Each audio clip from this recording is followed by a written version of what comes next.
This is a podcast or something like that. Hey, what's up? Welcome to the VJP. Welcome to the Verb Journ Pod. And here it is, episode 85. I almost can't believe we've done this many, but we have done 84 episodes. This is episode 85. Back for just the private people. The patron supporters on Patreon and the YouTube members, the people who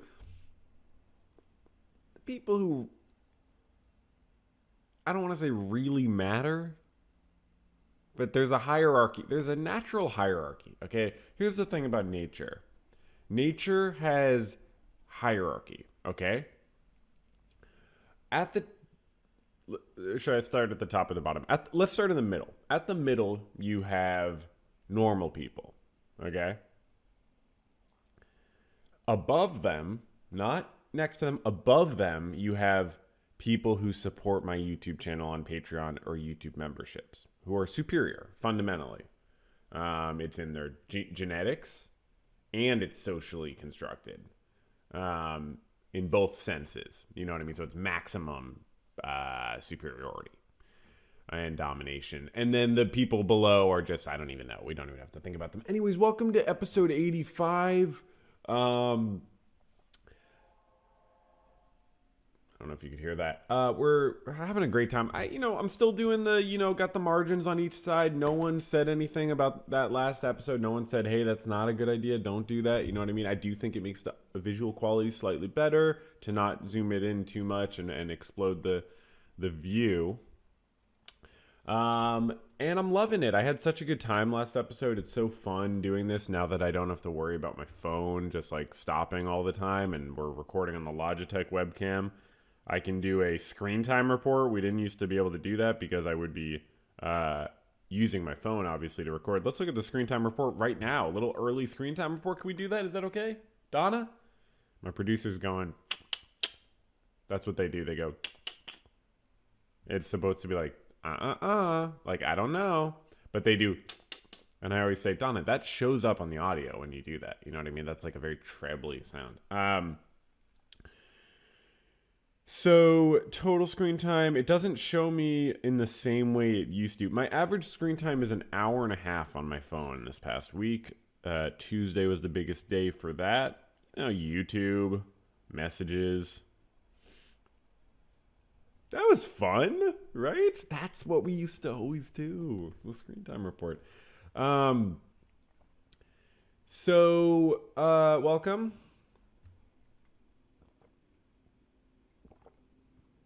Viewers are like, oh no, is he going to chug the whole thing? Last week, I will say, I did chug the whole 40 ounces of Stanley Cup, and I take full accountability for that.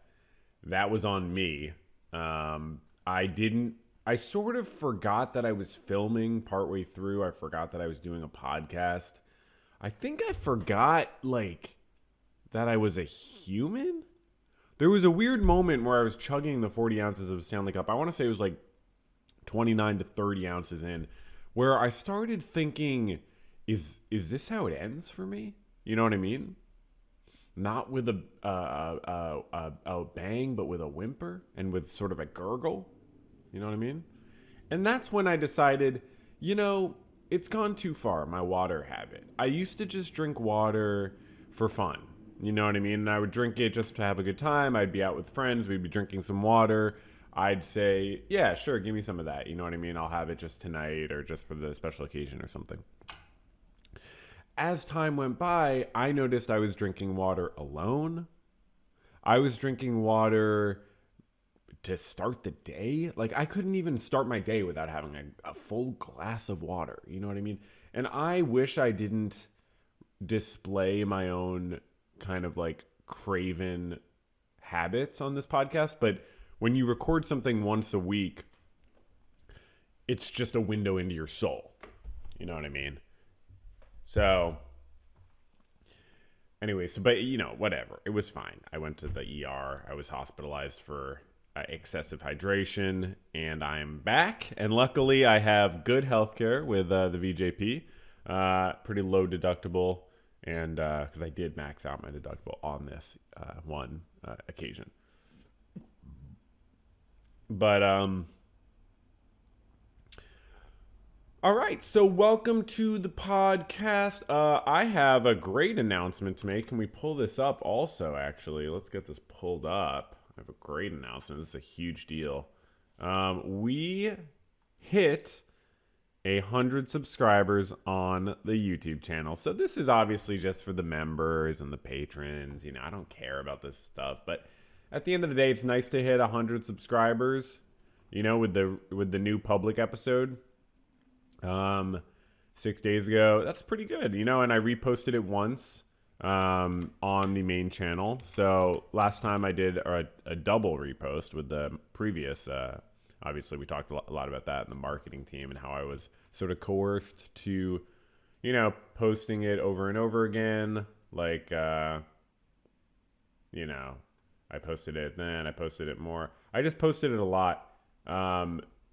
And so, oh wait, no, that's it's, sorry, these were the private ones. See, I posted it more. I just posted a lot. So this one I posted a second time, and this was 3 days ago. The marketing team here, people were telling me, post it again. You know what I mean? You did the last one 3 times, post this one 3 times. I was like, I don't want to. And they were like, just do it again. You know what I mean? Just do it one more time. Like, it's not a big deal. And you'll get 40 more views on the pod. And people don't know about this, people don't always check their community page, like on YouTube. And I was like, no, you know what I mean? No, I'm not doing it. So I took a stand. So we only got 176 views on that, but that's okay. That's pretty good. You know what I mean? But 100 subscribers, loud and proud. That's us. So good for us. What else do we have? Oh, yeah, just a little follow-up correction type thing. Do we have that timestamp? A little too fancy. Hold on. Do we have that timestamp? Let's see. It was about here. Too hard on it. And so I've been trying to reel it in where the segments don't get so confusing. It's really hard to do because once you get into the mode of segmenting your life, there's something, there's something very... The word I was trying to think of was exhilarating, I think. Beautiful about it. No, it was exhilarating. I'm almost positive that was the word I was trying to think of. Because later I was watching it back. They make me watch it back. And I was like, oh, I think exhilarating was the word I was looking for. There is something very exhilarating about what was I talking about? Do you get into the mode of segmenting your life? Right. Yeah, there was a problem. We've been working on the segments thing. I think I did a little bit better last time. There was still a lot of there were a lot of desks that were still complicated, but I swear we're going in the right direction. I swear we are. I understand the concept of segments means that things should be, a little bit more distinct. So I get that. You know what I mean? I really get that. And I feel for you all listening and watching. So let's get right into the word of the day segment. We didn't really have one prepared, so I'm just going to pull this up right now. The word of the day is exhilarating, because I didn't have another one prepared by surface analysis. Oh.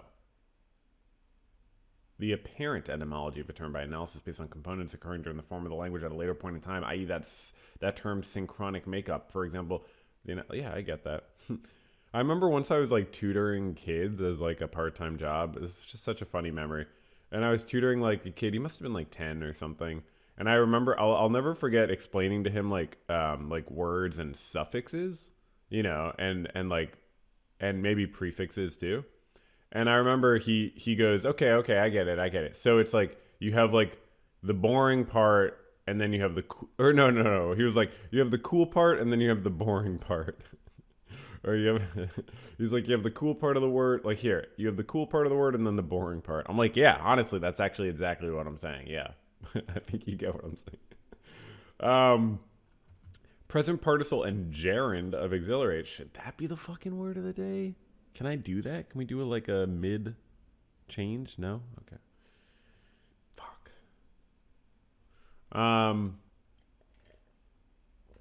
Where does it come from? Where does it go? From Latin exilado. Exilado. That's not a Latin accent, I don't think. Exilado. I don't think I'm being offensive, right? Because I'm just making fun of Latin people. That's bad, though, right? Or Latin? Are they still in charge? The Latin culture. I feel like they sort of run this whole thing. So okay, it comes from a word meaning exilado, probably. Um, it's like, is that like hilarity? Yeah. Oh, exhilaration, exhilarity. Cool.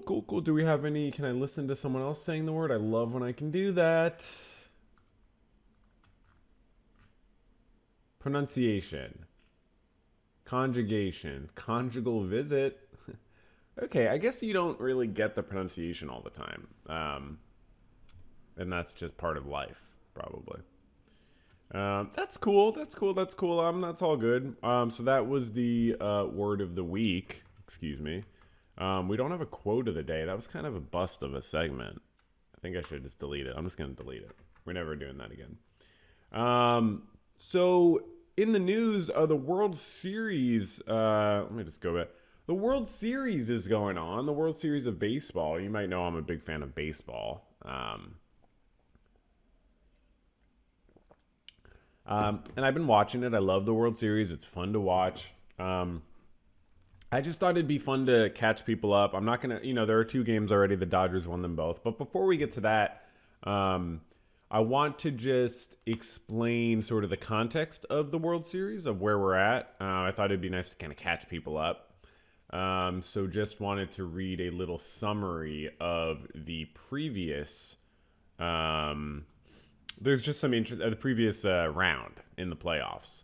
So LCS is the League Championship Series. So the ALCS and the NLCS are the two League Championship Series. The Dodgers won the NLCS. The Yankees won the ALCS.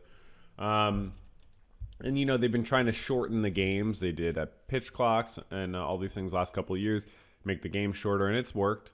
But apparently, while the regular season games have been shorter, the LCS games have been a bit longer. But the overall playoff time has been down. Which is sort of similar to me with the podcast. I've been trying to get these podcasts a lot shorter. There's been a lot of problems on the back end here strategically, I guess I could say. And I've been told, hey, if you could make these podcasts a lot shorter, that would be good. And I'm like, okay. The Logitech camera sort of incentivizes me to make them longer, but I'm getting mixed messages here because I can just kind of flow. Okay. Let's just read this. This could be fun, right? I was told this would be fun. I didn't pull up this article. They were like, you like baseball, right? Read this. Okay. People are traumatized. I go for the Stanley Cup and they're like looking at their watch already. You know what I mean? Let's do it again. I'm like thirsty. Okay. Let's read this. Let's read this right now. The average time of a 9-inning game in the League Championship Series rose 12 minutes to 3 hours and 16 minutes this year, along with an increase in scoring, though the overall postseason figure has fallen by 2 minutes to 3 hours in the second year of the pitch clock. The League Championship Series average was 3 hours and 40 minutes in 2021, then fell to 3 hours and 26 minutes in the first season of the PitchCom electronic pitch calling device, and 3 hours and 4 minutes last year when the pitch clock was instituted.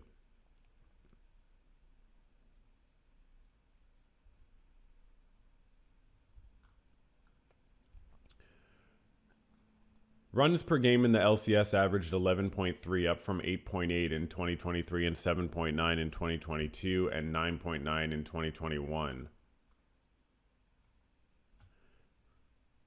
The postseason average for 9-inning games through the LCS is down from 3 hours and 22 minutes in 2022 and 3 hours and 37 minutes in 2021. Scoring of 8.2 runs per game was 8.0 last year and 7.9 in 2022 and 8.7 in 2021.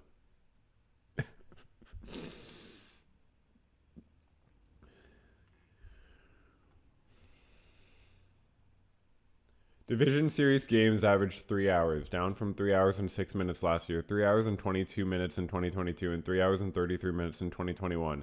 The Wild Card Series averaged 2 hours and 44 minutes, falling from 2 hours and 50 minutes last year, 3 hours and 19 minutes in 2022, and 3 hours and 44 minutes for the Wild Card games in 2021.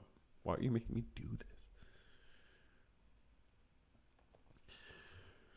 Last year's postseason average finished at 3 hours and 2 minutes, down from 3 hours and 23 minutes in 2022 and 3 hours and 37 minutes in 2021. The World Series last year averaged 3 hours and 1 minute, the fastest since 1996, according to the Elias Sports Bureau. This season's regular season average of 2 hours and 36 minutes declined 4 minutes from 2023 and 28 minutes from 2022. It had not been this low since 1984's 2 hours and 35 minutes. Major League Baseball shortened the pitch clock with runners on base by 2 seconds to 18 ahead of the 2024 season, while keeping it at 15 seconds without runners on base.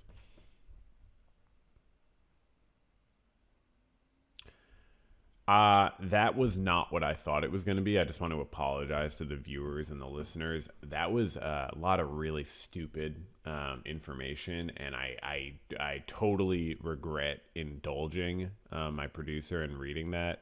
That was reminiscent of an era of this podcast we are never going to be returning to, and couldn't, even if we were foolish enough to want to. So I am deeply opposed to ever reading so much damn information again.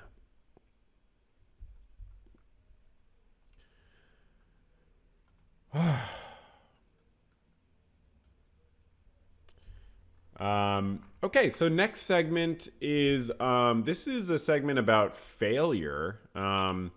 Failure is a big part of success, and I wanted to sort of emphasize that here. This is an article I put on the agenda here. It's from basketball. I don't really watch basketball. I don't really know about basketball per se. But I just thought it was interesting how failure is a big part of success. So look at this. NBA season just started. The Celtics, who I think, if they didn't win last year, they almost won. I think they won last year, the championship. They buried the Knicks, metaphorically, and they tied the NBA three-point record with 29 three-pointers in a game. And you might be thinking, how is that a failure, you dummy? But it's kind of funny.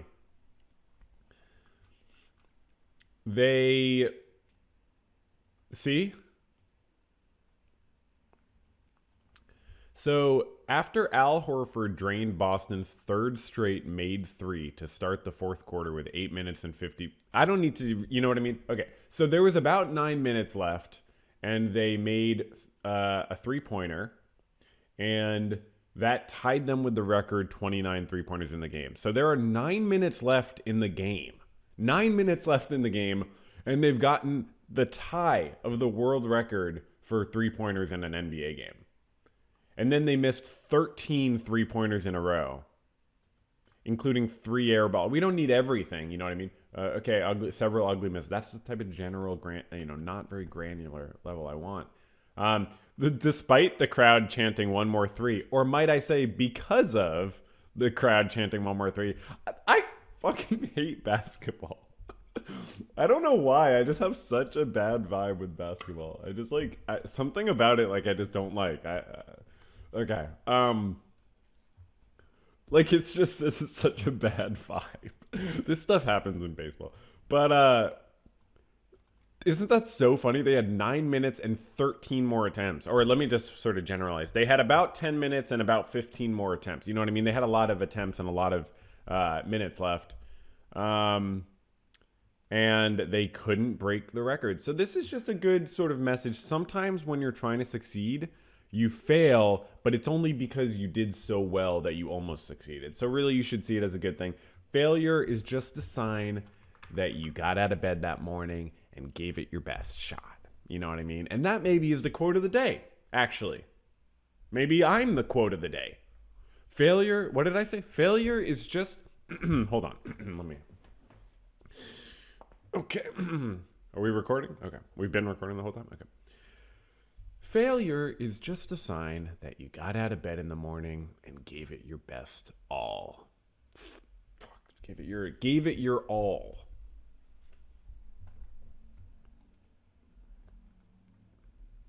Good time for a cut just to make sure we're recording, because we want to make sure we got that. So let's get into the main segment here. It is an apology time, and guess what? Hold on. Okay.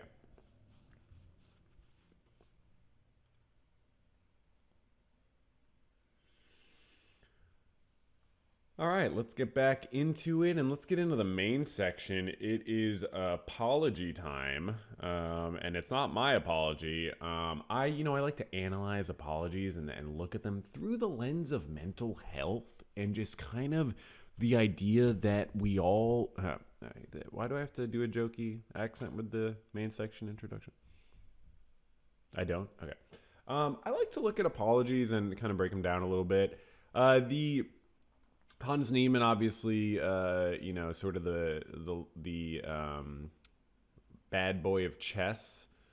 Ever since he beat Magnus Carlsen, the former world champion, then Magnus accused him of cheating. Then he probably wasn't cheating, but some of his past cheating came out, which he admitted to, and subsequently walked back, and then sued Magnus and Chess.com and Hikaru Nakamura, and then I don't really recall, but I think it was settled, and it's like he didn't win, but he definitely didn't lose, and I'm not 100% sure exactly what happened, but then he was banned for a year from US chess tournaments because it came out that at a previous tournament he had destroyed a hotel room after losing a game, and obviously there's affiliations with the hotels and the chess tournaments. If you're in a chess tournament, that's often how it works, so it makes the tournament look bad. And then I guess he was back in because this tournament just happened. This was the US Championship, which is run by the St. Louis Chess Club, right? Am I wrong? Maybe it's not. But anyways, Hans Niemann was in this, and it's run by the St. Louis Chess Club. They're the biggest chess club. Some billionaire gives them all their money and lives in St. Louis, Rex something. Okay, that's the leaderboards. The tournament results were such that we got the women's, Carissa Yip. She's so good. I don't know. Oh, yeah, maybe I do know that person. Who else do I know here? Irina Krush, Jennifer Yu. I don't know. I still got to learn more of the women chess players. They'll even out eventually. That'll be so sick. I hope that happens soon enough, during my lifetime, where a woman is the world chess champion. That would be so sick. It might take a little bit longer because just historically men have dominated the chess world, as men have controlled and dominated a lot of the aspects of social life historically, which we're working on. You know what I mean? We're pulling back as men. We're kind of stepping away. We're saying, you know what I mean? We don't need to, only let all the best chess coaches only work with men because they're misogynists or something. So we're trying to not do that. Hans Niemann, it's funny that, so they tied for second in terms of their points. It's funny that they put Hans at the bottom. That has to be intentional. Come on. Because really, they all get the same number of points in the tournament. And, he beat Wesley So and stuff in the tournament. And Abhimanyu Mishra, the young kid who's amazing. And Sam Shanklin. It's just, Anyways, so he did fine in the tournament. I'm not going to hate. But, yeah, good on Fabi for winning. Fabi's great. I like him. Anyways. Let's look at this. So I guess he posted this on his YouTube too. But he apparently also posted it on his Twitter, if I could say so myself. It's the same video, I guess, but it's 552 on his YouTube and only 251 on his. Oh, and a different shirt actually. So it's a different video, but it's similar. Obviously, sort of at my peak rating, 27. Hello, future grandmasters and chess. That's his thing. He says, "Hello, future grandmasters." I can't. It's funny. Hello again, future grandmasters and chess. Oh, so he just did another. So he did it first. That's fair enough. He did it for YouTube, and then he did it again. So let's look at the apology. I'm very curious. I have not watched this yet. I'm very curious. What is the apology? And let's see. Let's see how we think it went. You know what I mean? So this is the main section. So let's see how it went. Chess world. As you know, I posted a video discussing sort of China and Gashimov, but now that I've sort of finished the US Championship, I've had some time to reflect, and I wanted to provide an official statement regarding the St. Louis Chess Club's. Okay, so in the other one, I did watch a little of this YouTube one. He was like, it was more about, he talked a little bit about his performance. I watched like a minute of it, so I don't really know. So he's just apologizing. It seems like smart. You want to be focused when you're apologizing. You don't want to be like, oh, by the way, I did pretty well in this tournament. Oh yeah, the apology. You know what I mean? So, okay. Specifically, obviously, some of you may know, at the beginning of this year, Also, you can tell, and you can tell this when you watch me too. He's looking at himself in the like he's looking at the like look at me. This is like me looking at myself on the screen, and this is me looking at the camera. Self, camera, and then like script. You know what I mean? But he's not. I don't think he's looking at a script. He's looking at the camera. I was He wouldn't write a script for something like this. banned or not invited to invitational events, which includes all of St. Louis's events except for the US Championship, which I qualified to by rating. Oh, that's okay. Okay. That's really helpful context. Thank you, Hans. So he was in this tournament just because they couldn't ban him. He qualified by ratings. They couldn't not invite him. He's right to correct ban to not invite too. That's a fairly good way to talk about it, because in a sense, you're not entitled to be invited to these tournaments. I guess you are entitled to be invited to this one by rating. But it really, the chess club, yeah, he's one of the top U.S. chess players. He's like in the top 10 or something, but they don't have to invite you. If you're just, you're like an independent contractor to them. They could work with whoever they want. I mean, And obviously there was, my unfortunate actions where I damaged a hotel room, and although I've okay, so not a great start. I'm not going to rule him out, but you don't want to say my unfortunate actions. It's not a result of fortune. Your actions were a result of your decision, so you don't portray them as a result of the actions. I know it's a little bit vague, because unfortunate does make sense sometimes to be like, you could say it was very unfortunate that I couldn't control my impulses and I acted so irresponsibly in that hotel room and damaged and destroyed it. By the way, I should say, when it came out about the hotel room, he spent a lot of time walking it back and extensively describing how he actually didn't do that much damage, and really the lamp was just a little broken and the mirror was just a little. So it's like, it's about time that he was just like apologizing for it. I've apologized numerous times for that. I wanted to extend. Oh, that's not good. You don't, in your apology, you don't want to mention that you've apologized numerous times. It sounds like you're aggrieved. You're aggrieved and you're like, I shouldn't have to be doing this. It's like, your apologies were bad and that's why you're doing it again, probably, right? I mean, okay.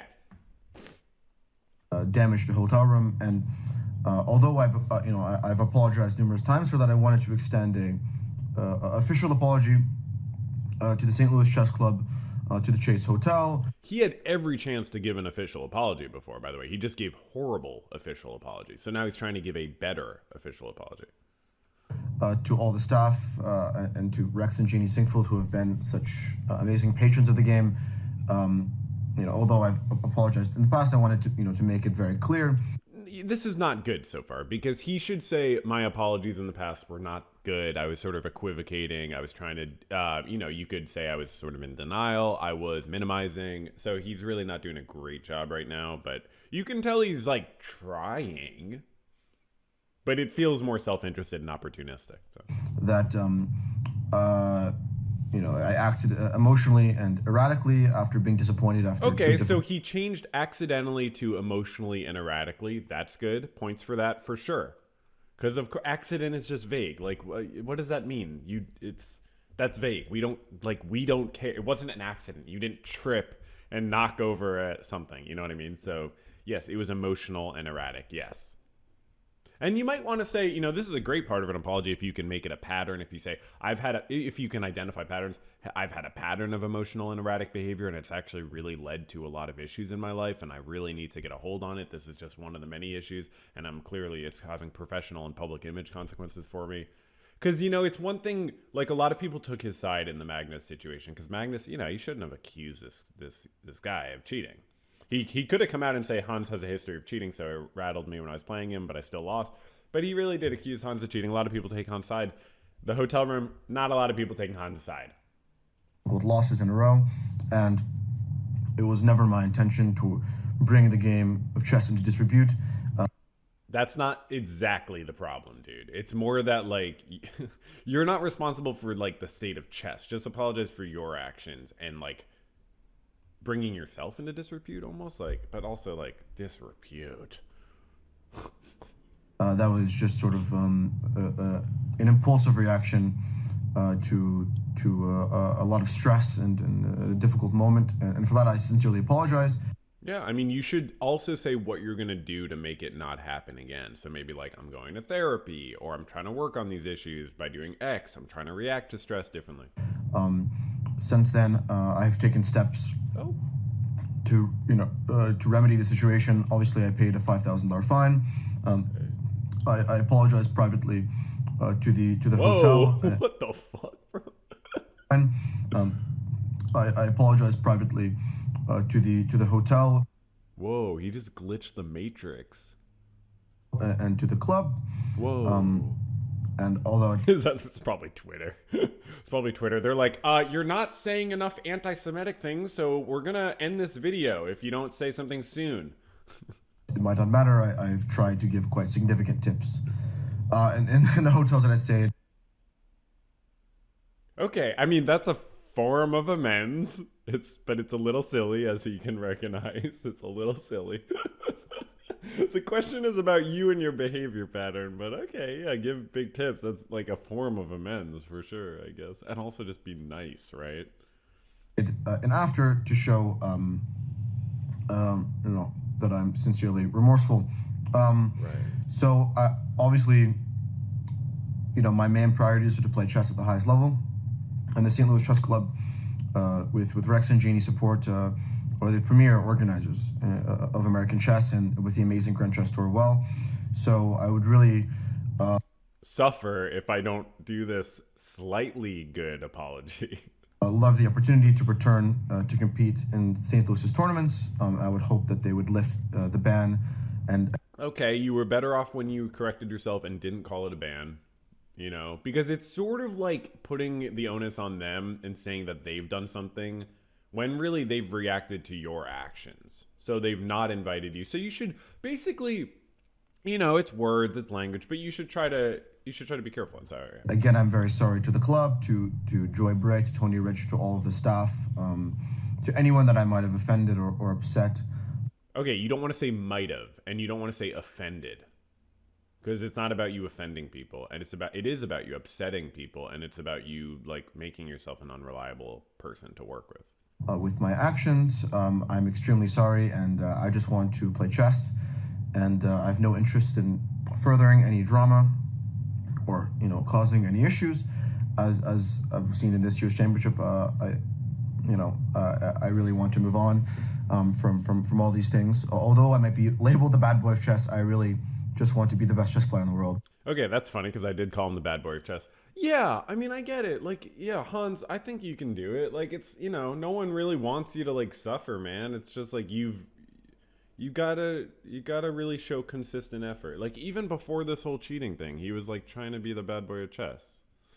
The chess speaks for itself. Dude, that's not cool, man. Grow up. So I think he's growing up, and I'm happy for him. I would say that apology gets a... I think there's a YouTube psychologist who rates apologies on a grading scale, so I need to do a different one. Not that I'm a psychologist, I'm a social worker, but I think I'll give it like out of a 10. I'll say I'd give that a 6. So it's better than 5. Okay, let's cut again. I'm gonna pull up the desks and we'll get into the desks section. This should be interesting. All right, so now we got the desks section, and we obviously got our different desks we're going to talk about. We're going to do our best, make sure they're really distinct from each other. And yeah, let's give that a shot.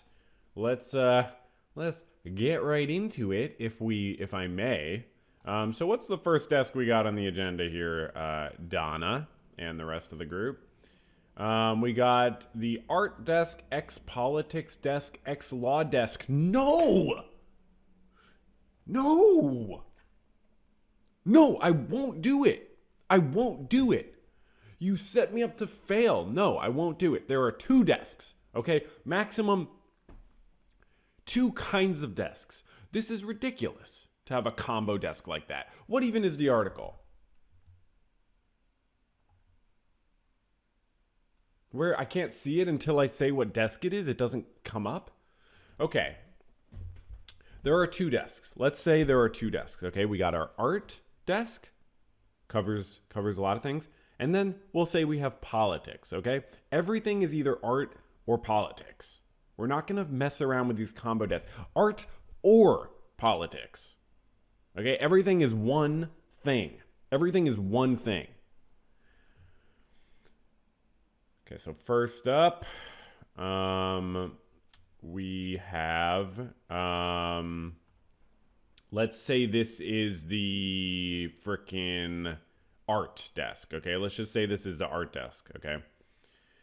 ACLU sues Vail over Indigenous artists canceled residency. So a prior pro-Palestinian piece spooked officials who disinvited Danielle Seawalker from the program. So this is an artist who is now being assisted by the American Civil Liberties Union of Colorado, I guess. I don't, or it's just them doing it. But the town of Vail dismissed an artist from an artist in residency program because this artist had done pro-Palestinian work. This is an indigenous artist. The piece in question was called G is for Genocide, and it expresses solidarity with the Palestinian people. And the ACLU is saying that this person's free speech rights were violated when the town canceled her residency because she was supportive of the Palestinian people not being killed and murdered in large numbers and in a targeted way. Wow. Well,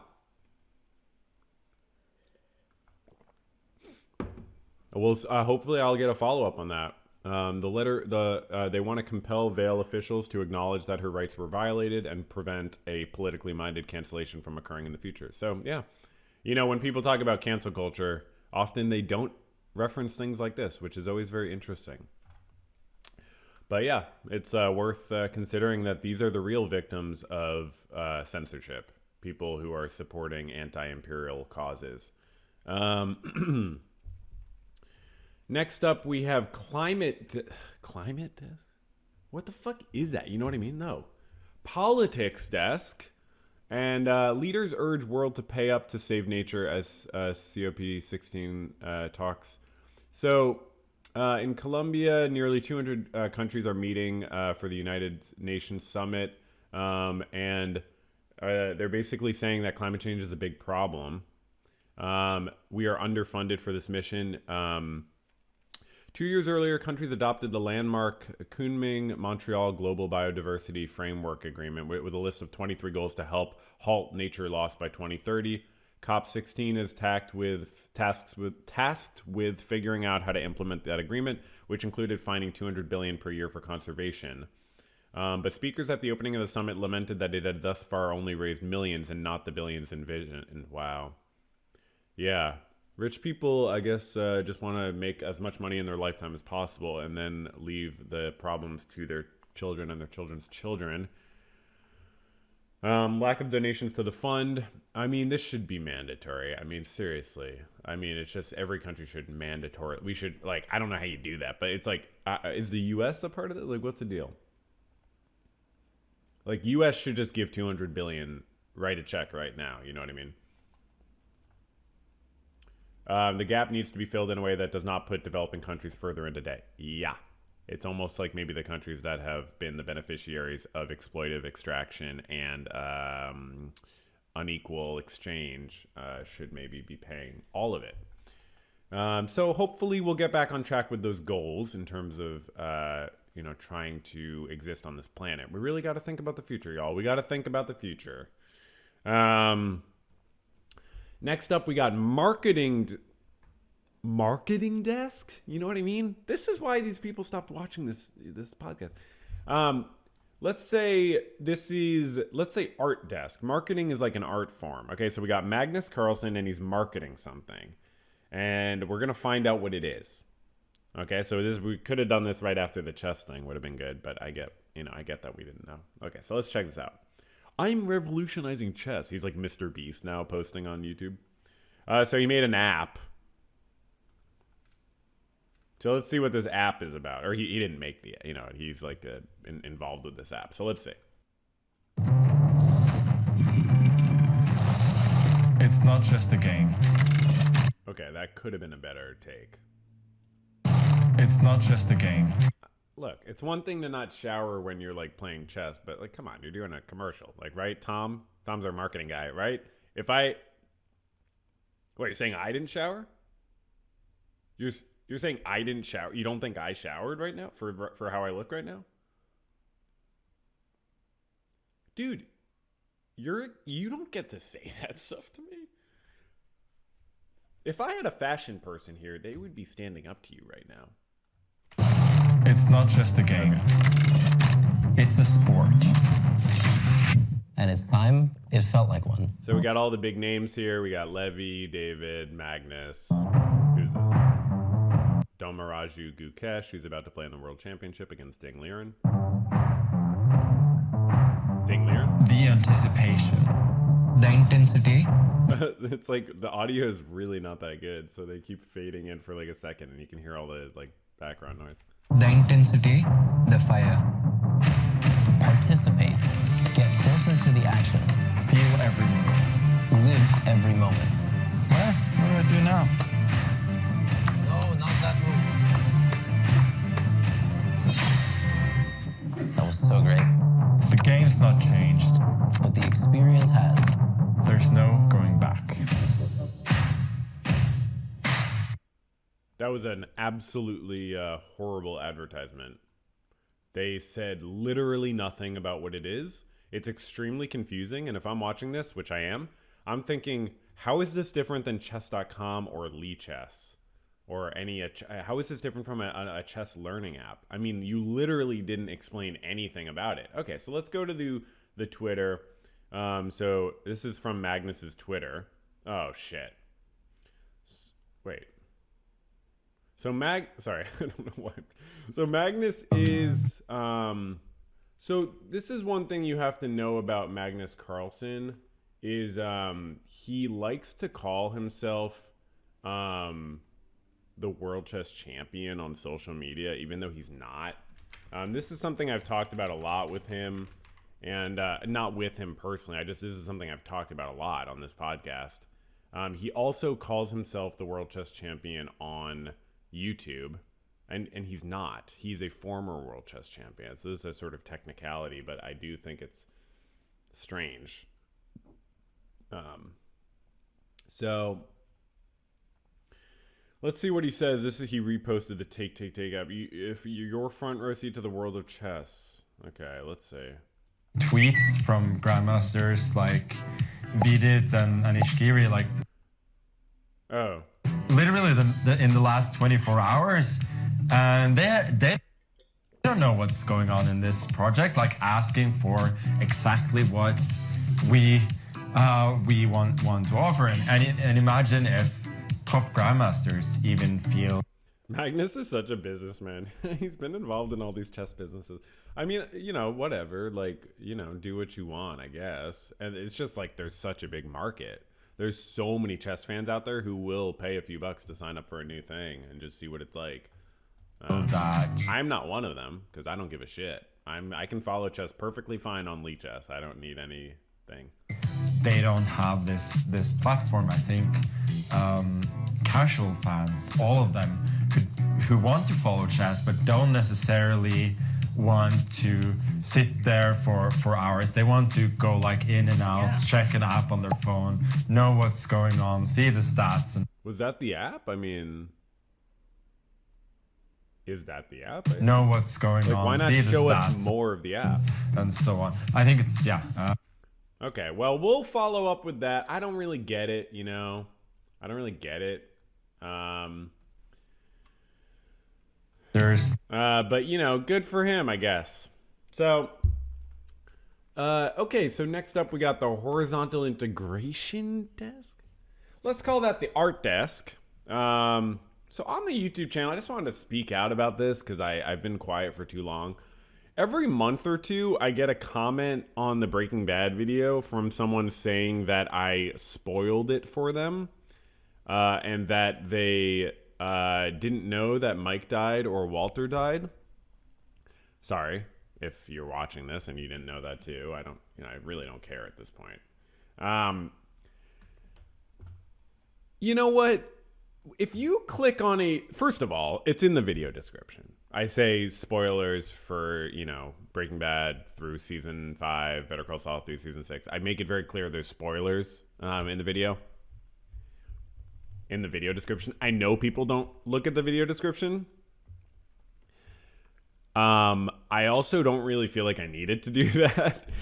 Okay, look, I get it. I want to be nice.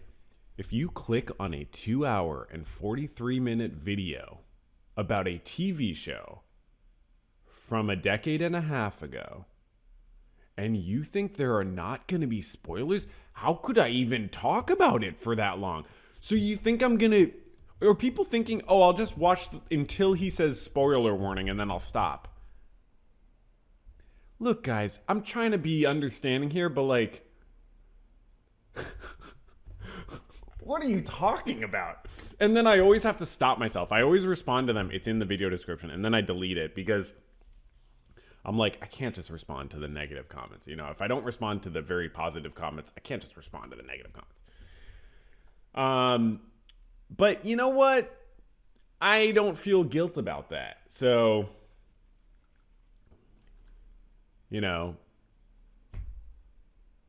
Okay. Next up, Art Desk X Polit. We're not doing that anymore. Okay, so choose one.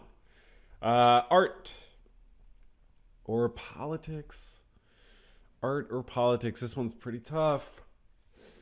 President Biden awards National Medal of Arts to artists including Mark Bradford, Carrie Mae Weems, and Alex Katz. So, look at him. Oh, look at him, little Joe. And I am so happy that to learn about his favorite artists. Joe is a big fan of art, and I'm a big fan of Joe and his art love. You know what I mean? The guy is just an art lover. I want to see who are his favorite artists, okay? Mark Bradford. Oh, shit. I can get down with that, dude. I can get down with that. I like that. Is that mark making? Not his name's Mark. I wasn't trying to be funny. I believe it's called mark making, this style of painting. It's very beautiful. I honestly love these. They look unique. Okay, next up we got Carrie Mae Weems. Okay, very different. More photography. That's cool. Good taste, Joe. And then we got Alex Katz.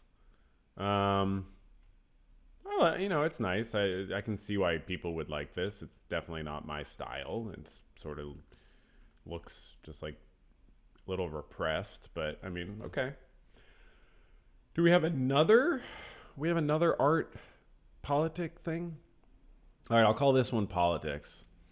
Just Stop Oil protesters place high visibility jacket on ancient Greek statue at the British Museum. So I love following these protests because I think they're very meaningful and important to bring more attention to things. Life-size marble statue dates from 350 BC to 330 BC. Well, now they won't get hit by a car. All right, and that is the end of that. So great job.